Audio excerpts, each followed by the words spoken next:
Так, фокусники, всем привет! Вы на канале Азбука Форд, меня зовут Иван. Мы в очередной раз приехали в Sprint Auto, это сервис по ремонту и обслуживанию Ford Focus. Последние несколько роликов набирают чуть больше статистики просмотров и, соответственно, пошло больше задавания вопросов. В среднем за выпуск мы отвечаем на 20-30 вопросов, но их поступает гораздо больше. И мы физически не можем ответить на все.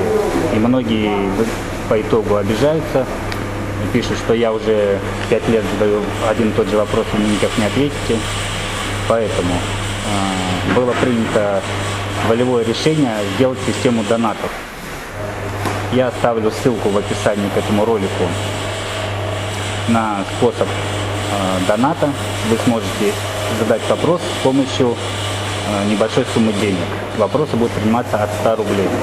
Вопросы за донаты также будут попадать в видео, но первоочередные, так сказать.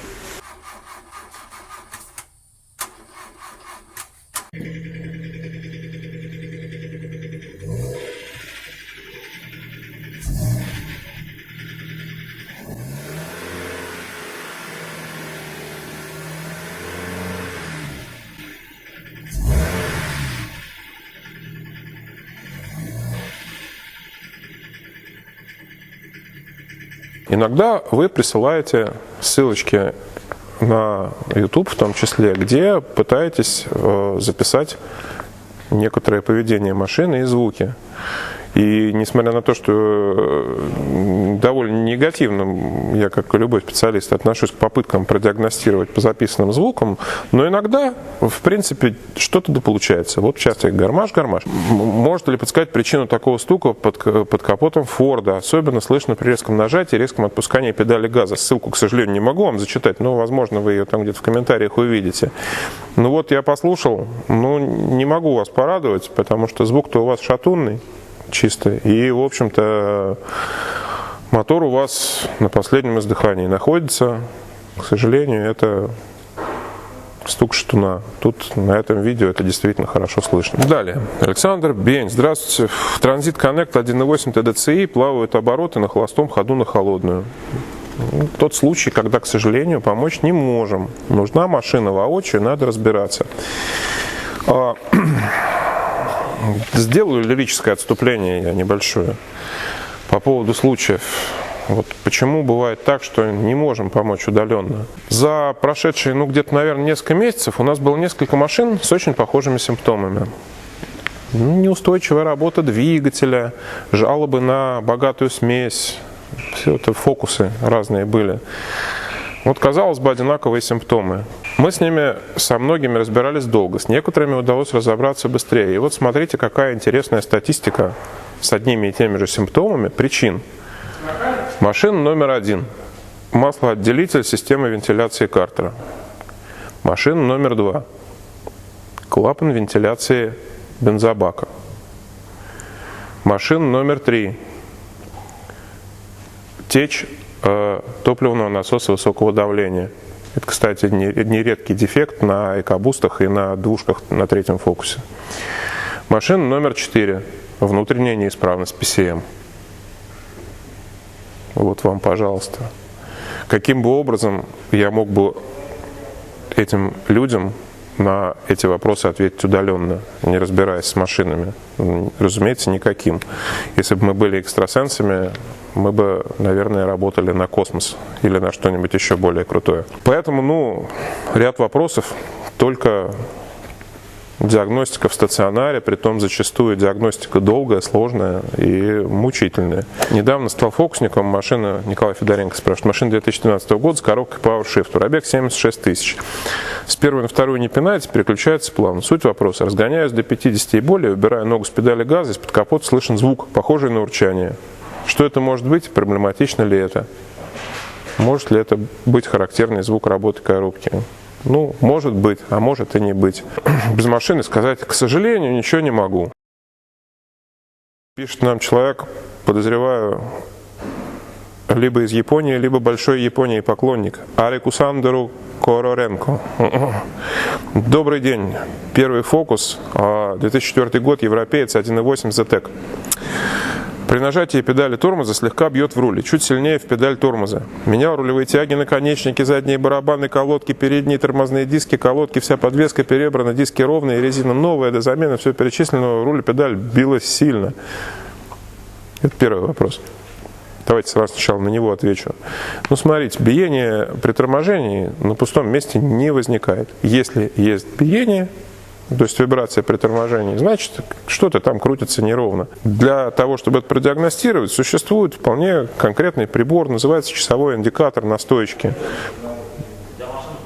Присоединяется, прислоняется к диску тормозному, естественно, со снятым колесом, а диск притянут гайками. Рукой крутим, смотрим биение на внешней стороне диска, на внутренней стороне диска, на одном колесе, на другом.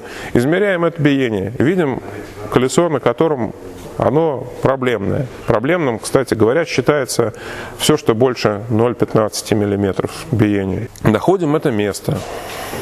Ставим заведомо исправный тормозной диск. Смотрим, ушло, не ушло. Не ушло, разбираемся со ступицей. Это проблема с кривыми ступицами на Фордах, как и на других машинах, очень даже бывает. Нам такие тоже регулярно приезжают. И вот такой диагностикой это прекрасно все находится. Ищите, где у вас криво, и меняйте то, что у вас криво. Обратите внимание особенно на ступицы на сами. И второй вопрос от того же автора. Значит, плавают обороты ХХ, при прогреве машину колбасит, иногда глохнет. На трассе при езде накатом оборот поднимается до 4000, при нажатии педали сцепления отпускается до 2, не всегда. Первое, что я бы в этой ситуации искал, это подсосы воздуха во впуске. Конечно, не 100%, но во всяком случае то, на что это больше всего похоже, и с чего надо начинать. Особое внимание обратите на шланг вентиляции картера. На первых фокусах место больное, часто бывают проблемы с ним. Высыхает, трескается, значит, или наоборот слипается изнутри. Так, дальше парочка вопросов по поводу коробок. Джек Бендер. Привет, ребята, не подскажете, купил Фокус 2, 10 год, якобы 168 пробег, ручка 100 сил. Проблема вот в чем. Заметил, завывает коробка на первых 2 передачах, мне кажется. На нейтралке звук как от выжимного на классике. После выжима пропадает. Движение шестеренки будто слышно. При выжиме сцепления звук пропадает. Что может быть? Про это мы тоже как-то говорили. Давайте логику включаем. Если, когда у вас сцепление не нажато, у вас получается, что у вас крутится, даже если это нейтраль, у вас крутится первичный вал. Как только вы на сцепление нажимаете, у вас первичный вал не крутится. Поэтому, если у вас при нажатии сцепления этот звук пропадает, то логично, что это подшипники первичного вала. То есть, соответственно, для этой коробки это, в общем, достаточно характерный дефект. Поэтому либо переборка, либо замена. Но в данном случае с IB5 лучше переборка, потому что бэушные они дорогие, и, в общем-то, проблему можно и на бэушные точно такую же получить. А чинится она все-таки за какой-то разумный прайс. И вот Виталий Лебедев, то же самое, 3-й Focus MT, двушка. Правда, двушка там другая коробка, МТ-75, но не суть. Рок после резкого бросания сцепления. На месте на холостых. После плавного почти тишина. Сняли коробку, сцепление, выжимной, убитый. Маховик с люфтом. Поменяли на комплект люк. Все вместе 50 000. Рок-то остался с такими же симптомами. Что может быть? Но опять-таки, если у вас это происходит в ситуации, когда вы резко бросаете сцепление, то есть когда у вас резко стартует первичный вал, а до этого он не крутится и слышите этот звук, то очевидно, что это связано опять-таки тоже с первичным валом. Стоит ли заморачиваться или ездить в щадящем режиме? Решать вам, скажу так. Я думаю, что если при плавном выжиме у вас этого звука нету, то, наверное, есть еще шанс поездить какое-то время. И нам Жон Муратов. Всем доброго дня. После нормальной диагностики приговорили замену блока АБС ESP. Есть 3 варианта. Первый вариант – новый заказать 140 000 и ждать. Когда узнал цену, у меня чуть не полетела крыша. Логично. Второй вариант – купить с разбора, цена примерно 6-8 тысяч. Третий вариант – можно посмотреть мой блог, покопаться или там обучать что-то вроде. Подскажите, как лучше сделать. Смотрите, я еще ни одного не видел человека, который на такую машину покупал бы новый оригинал за 140 000. В принципе, вы вроде все здравомыслящие люди, и понятное дело, что так, наверное, никто делать не будет. Ну, да, БУ – это наиболее разумный вариант. Насчет ремонта скажу так. Обучать вы там, конечно, ничего не обучите, если он уже там сгорел. Насчет попыток его чинить, попытки такие предпринимались, как и с другими фордовскими блоками. Ну, скажу так, что дело это очень такое мутное. Если вы сами электронщик, паять умеете, есть у вас там эти транзисторы, ну, обычно что в таких делах горит? Обычно силовые ключи, там, как всегда, там эти большие транзисторы. Теоретически это чинится, практически, ну, я говорю, если у вас время бесплатное, и вы сами этим всем занимаетесь, вот этим паянием, то, конечно, покопаться можно. Но отдавать за это деньги, это с большим шансом ничего не сделать в итоге, только промучиться, время, деньги потерять. Поэтому я бы, конечно, все-таки шел по пути БУ, да так, в общем, в основном все и идут. Тем более, ну, вменяемые разборщики всегда какое-то время на проверку дают, чтобы убедиться, что вы купили нормальный живой блок. Фаниль Каипов.